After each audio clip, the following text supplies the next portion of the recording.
Ernst Claval and I took up our residence in a large, comfortable cottage. I used one big room at the back to conduct my experiments. I studied night and day. I worked for months. And at last I molded a form which I hoped would someday have life and would be the mate of the monster which I had created. One night, I sat working over this form while Ernst sat by my side. He watched me at work and said, Victor, I do not know whether you are doing the right thing. I do not feel that you should create another monster. I have doubts myself, my friend. As my work nears completion, I am afraid. I think that I will unleash another killer, another frightful monster to bring havoc and misery into the lives of many people. And yet I must go on. You do not know that the original monster you created still lives. He may have died by now.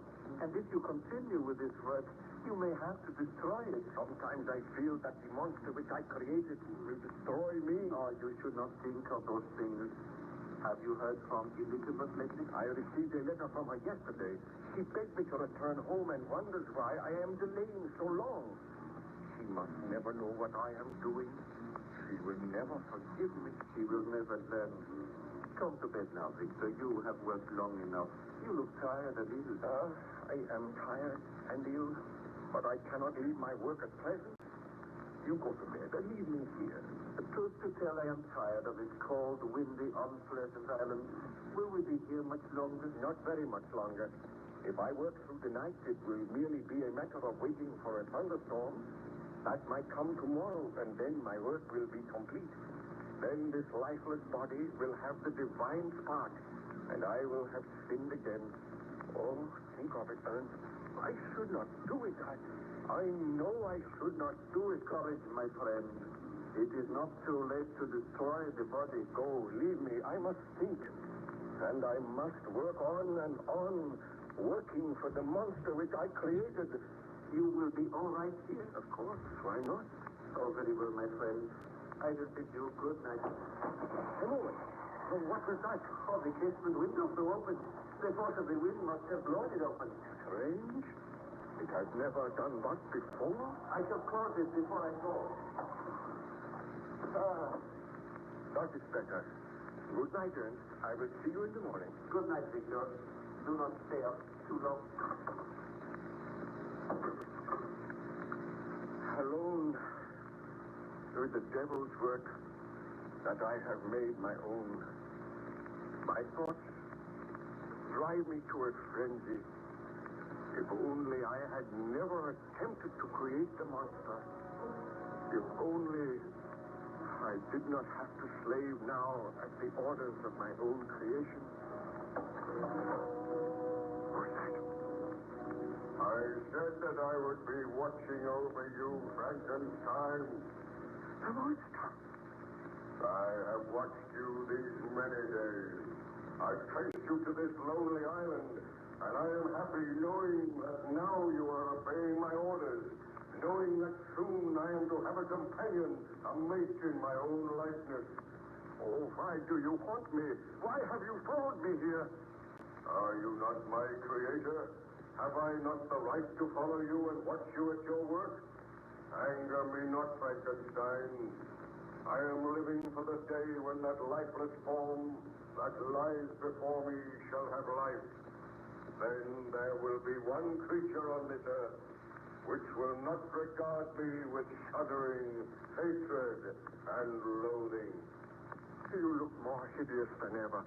And when I think that I created you, I am filled with horror and remorse. I cannot make another in your likeness. Begone, foul fiend! Have a care, Frankenstein. You remember the threat I made to you? Unless you complete your work, unless you make me a companion, all those whom you love shall die at my hands. Standing there, framed in the window, you look more loathsome than anything I have ever seen. Those hands which I made have killed defenseless people. And they shall kill other defenseless people if you do not obey my orders. Tell me this. Have you slain anyone since last we spoke? I I slew but one man. He laughed and jeered at me, hurled stones at me, turned the villagers against me. Then I seized his throat and choked the life from his body. You devil, you promised you would slay no more men. Have you the right to command me? Am I not your creator? Did you not swear to me that if I carried out your orders, there would be no further murders? Sometimes the desire comes upon me to kill. I cannot resist that desire.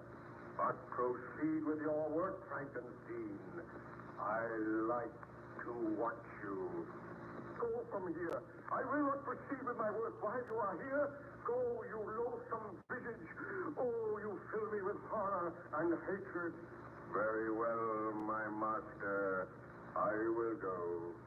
But I will not be far away, and I hope that soon your work will be complete. I bid you farewell. We shall meet again.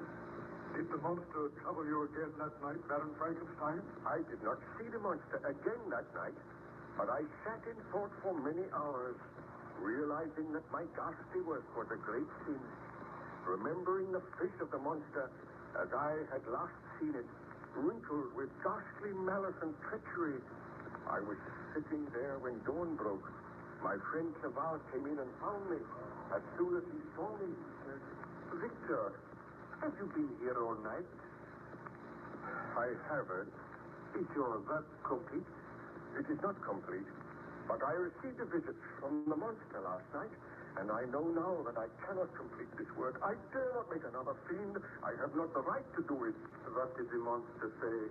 Did he threaten you? "Yes. Do you not understand, Ernst, that if I create this female, there is no knowing that she will accept the monster as her mate? She might turn with disgust from him when she sees him amongst other men.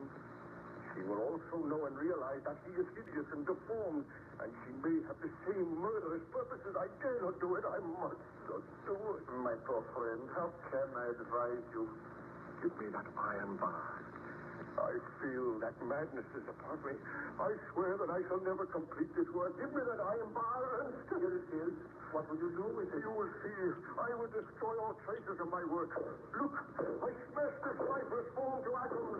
Never will I resume these labors. As I smash this form, so do I defy the monster. I will fight him. I will no longer fear his threats. I will destroy him just as I am destroying this work of mine. Look on me, Ernst." Victor, you are close to madness. Yes, close to madness. See now what I have done. The monster shall never have a mate. Perhaps you are wise. I know that I am wise, but I know that my first creation still lives, and when he learns of this, he will vow hatred and revenge. The monster. Oh, he approaches the window now. I still have the iron bar. I shall destroy him as I destroyed the form that was to be his mate. Oh, a loathsome creature stands outside the window. Look at him. Yes, look on me, Frankenstein. Look on your creation, then look on the work you have destroyed. And I am glad that I destroyed it.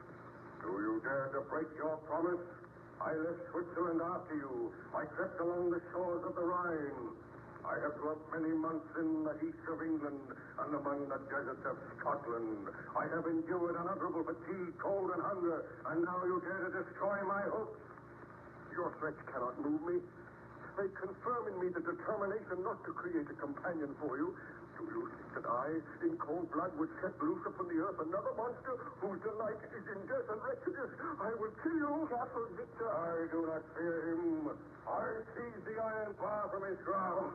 Stand back, Frankenstein. Do you think you are to be happy while I grovel in the intensity of my wretchedness? I go now, Frankenstein. But we will meet again on the day that you are reunited with your wife. Remember that, Frankenstein. On the day that you are reunited with your wife, you and I will come face to face again. Ernst, will you not help me to kill him? I'll beat me, I helpless. He stands outside the window. He wrenched that iron bar from your grasp and bent it as if it were a stick of willow. He has gone now. fear is great. I am afraid. And you may well be afraid, Frankenstein. You have had your chance, and you let it slip by. Hear me, my creator. I am now your master. Come away, Victor. Come away. We must leave this island at once. Did the dreadful monster carry out his threat, Baron Frankenstein? Ask me no more today, Captain. I recall that I almost swooned after the monster had left me, and I feel now that the monster is not far away. He is close to this ship. I seem to sense his presence. I shall place armed men on guard outside your cabin. Do not fear, Baron Frankenstein. If my men set eyes on the monster, they will kill him. I go to give those orders now.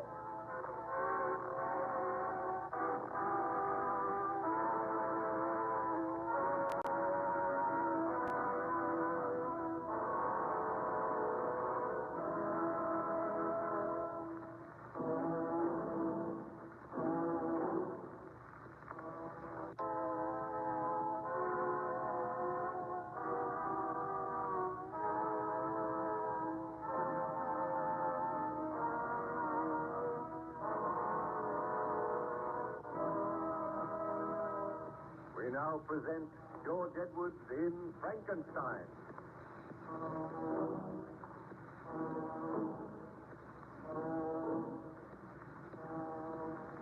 Aboard the good ship Voyager, Baron Frankenstein is confined to his cabin, recovering from the effects of hardship and exposure. During his convalescence, he tells the story of his tragic experiences to Captain Walton, the master of the vessel.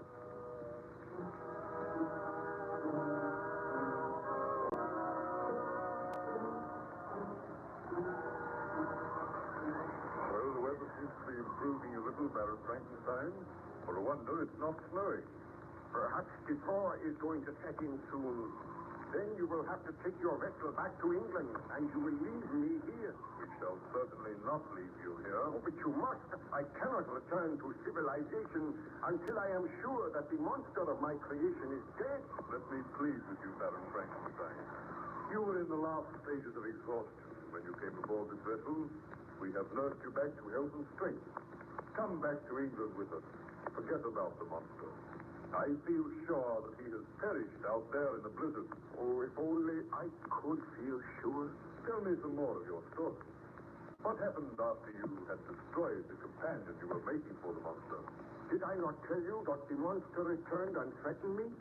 He swore that he would see me again on the day that I returned to my wife. Yes, I remember that. And did you leave the island then? I arranged with my friend Ernst Clerval that we should leave the island a few days later. And when the supply vessel called, some men were sent ashore to carry our effects to the ship. This vessel was under the command of a Scottish captain called MacDougall. He came ashore and spoke with Ernst Clerval and myself. We can put you ashore at Southampton. That is as far as we're going this trip. Oh, that will do nicely. Are you agreeable to that, Clerval? Oh, we must be agreeable. No other boat will tow here for a month. Well, we must go on this one. Tell me, Captain MacDougall, is your vessel watched closely? What do you mean by that, Baron Frankenstein? Has anyone else tried to get aboard the vessel? But certainly not. The vessel is moored about 100 yards from the shore, and only one boat came ashore. No one would get into that boat but you two passengers. Oh, I am glad to hear that. I did not know that there was anyone else on the island. There is one other person on the island, but he must not leave here. Who is he? That matters not. But he is an enemy of mine. Is everything ready, Ernst? Oh, my briefcase has been left in the cottage. I will only detain you for a moment, Captain. I will go and get it myself. Very well, Herr Clerval. We will wait for you. Do not be too long, Ernst. I want to get off this island as soon as possible. Oh, I will only be a few minutes. Now, Captain MacDougall, I would like you to give your crew instructions to see that no one, bar her, Clerval, and myself, attempts to board this vessel. It is imperative that the monster should remain here. Perhaps he will die of starvation. What monster is this of which you speak, Baron Frankenstein? A huge, deformed creature. A murderer. A murderer on this island? Do not worry your head, Captain. As long as that creature is not allowed to board your vessel, as long as we keep a watchful eye, there is nothing to fear. I am hopeful that I will never see or hear of him again. What happened? Ernst, I've seen a track. What does it mean? Call some of your men. Come quickly. Follow me. Tell me more, Baron Frankenstein. Had Ernst Clerval really been attacked? Together with Captain MacDougall, we hurried to the cottage. I flung open the door and dashed in, and then a dreadful sight met my eyes. On the floor in the far corner lay the huddled body of Ernst Clerval. I dashed over to him and said, "This is the monster's work. Oh, Ernst, my friend, I should have known. I should have known." Let me see the man. Look at him, Captain MacDougall. He is dead. And look on those cruel bruises, those marks on his throat. This is the monster's work. He has carried out his promise. Those that I love are to be slain. This is my punishment. But who is this frightful creature? Let me order my men to search for him. The island is small. We must find him. Yes, we must find him. Arm your men with firearms. Tell them to shoot on sight. But what does the creature look like? A cruel, evil monster. Much bigger than an ordinary man, with long, yellow fangs that show between his lips. A monster of hideous cruelty.